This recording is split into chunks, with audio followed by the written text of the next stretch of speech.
একসময় তিনি হোটেল বয় হিসেবে কাজ করতেন। বেতন ছিল মাত্র ৮,০০০ টাকা। তবে সেই চাকরি ছেড়ে হয়েছেন কন্টেন্ট ক্রিয়েটর, আর এখন তার মাসিক ইনকাম ১০ থেকে ১৫ লাখ টাকা। তিনি অনেকের প্রিয় content creator thoughts of Billal. অথচ ২ বছর আগেও বিল্লাল হোসেন ভাবতে পারেননি আজ তিনি এই অবস্থানে আসতে পারবেন। তাকে এখন প্রায় ৩০ লাখ মানুষ ফলো করেন ফেসবুকে।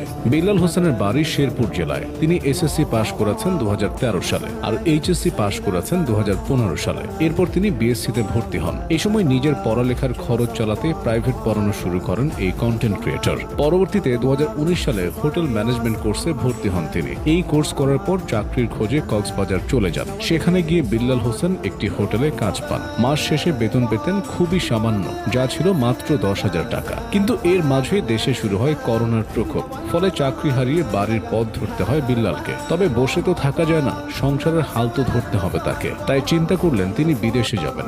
এমনকি একজন দালালকে ৬০,০০০ টাকাও দেন বিদেশ যাওয়ার জন্য। তবে তিনি প্রতারণার শিকার হন। নিরুপায় হয়ে পড়েন বিল্লাল। তাই ২০২১ সালে আবার কক্সবাজার চলে যান চাকরি খুঁজতে। এবার একটি হোটেলে ৮,০০০ টাকা বেতনে চাকরি পান তিনি। সে সময় তিনি হোটেলের অতিথি